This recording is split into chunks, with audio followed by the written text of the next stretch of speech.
Bret Hart, the best heel in the business. There is no denying that Bret Hart is one of the all-time greats in the world of wrestling.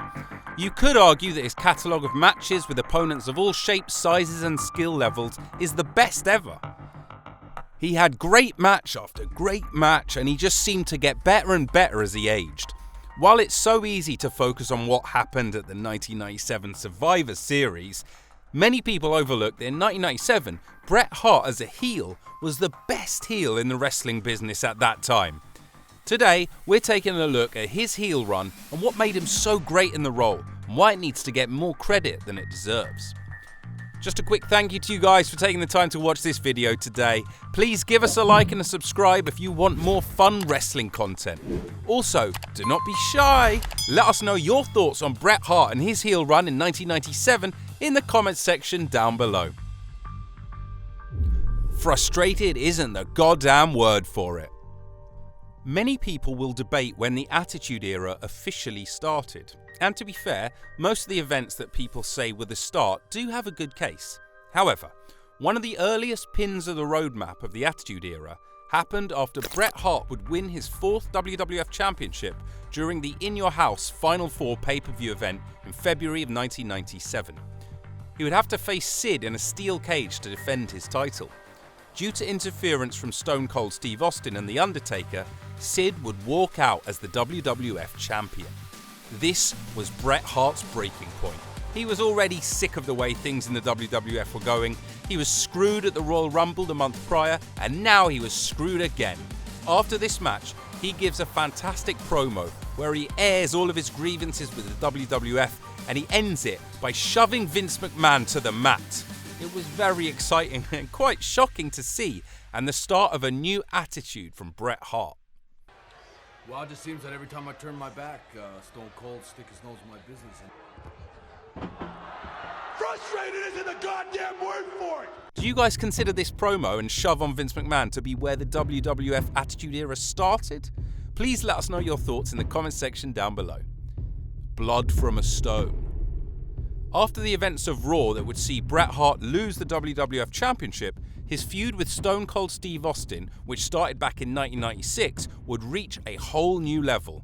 The two of them were trading jabs and insults back and forth and would face off in arguably the greatest WrestleMania match of all time, where they had a bloodbath of a match that would see Bret Hart get the win when Steve Austin passed out with blood all over his face. This truly is one of the most iconic images in WWE history. This match was very clever. It was a very exciting match that kept you on the edge of your seat the whole time. But Bret would be a full heel by the end of the match, and Steve Austin was the badass hero who only lost because he was too tough to quit. It's one of the best turns in wrestling history, and people still talk about it, like we are right now, to this day. What's often overlooked here is that the very next month, Bret Hart and Steve Austin would face off again at the In Your House Revenge of the Taker pay-per-view, and this was another fantastic match and a bit of a hidden gem. Let us know your thoughts and memories of this classic match from WrestleMania 13 in the comments section. Back with the family. Bret Hart was sick of the way things were in the WWF, so he'd patch things up with his brother Owen Hart, Davey Boy Smith, Jim Neidhart, and they would also bring Brian Pillman into the mix too. This new Hart Foundation was a fantastic stable, and many people would argue they were far better than what WCW had going on with the NWO at the time.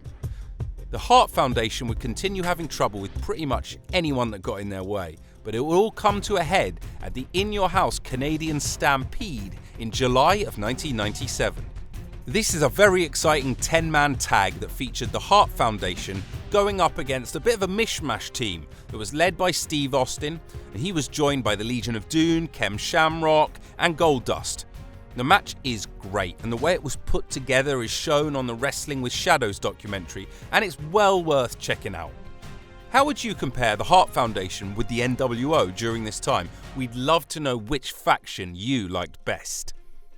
A patriot and a heartbreaker. After the events of the Canadian Stampede, Bret Hart would turn his sights on becoming the WWF Champion again. He started feuding with Shawn Michaels during this time, and it was some of the best mic work Bret Hart ever did. Eventually, It would lead to a match at SummerSlam 1997, where Bret Hart would face The Undertaker and Shawn Michaels would be the special guest referee. The stipulation being that if HBK did not call the match down the middle, he would be fired. Of course, Shawn Michaels got involved in the match, but he would actually cost The Undertaker the title, and this would separate the two for a little bit. The reason for this was Bret was doing a very interesting thing where he was the Canadian hero and very anti-American. This caught the attention of Del Wilkes, the Patriot, and the two of them would go head to head over the next couple of months. This feud really did wonders to showcase a more nasty and serious side of Bret Hart that we had not seen before. What are your thoughts on the pairing of Bret Hart and the Patriot? Do you think this was the right feud for Bret to have at this time? Are you ready? Of course, we all know what would come of this. Shawn Michaels vs Bret Hart at the 1997 Survivor Series, the infamous screwjob that people love to debate about to this day. What often gets overlooked is how intense this rivalry was leading up to it. From the shocking scenes at One Night Only to the constant jabs the two were throwing each other's way. DX and the Hart Foundation were complete opposites, and everyone involved played their part to perfection.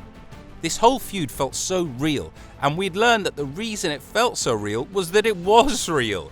These two guys hated each other, and it made for fantastic TV at the time. The events that went down at the 1997 Survivor Series well and truly paved the way for what would come from the WWF over the next few years, as they would enter that amazing boom period. The best there is, the best there was, and the best there ever will be. Bret Hart played his role as a heel in 1997 perfectly. Back in 1994 and 1995, when he was the leader of the new generation, you could never have imagined he would be playing a character the way he was. What was so great about Bret Hart during this time was that you truly believed everything that he said.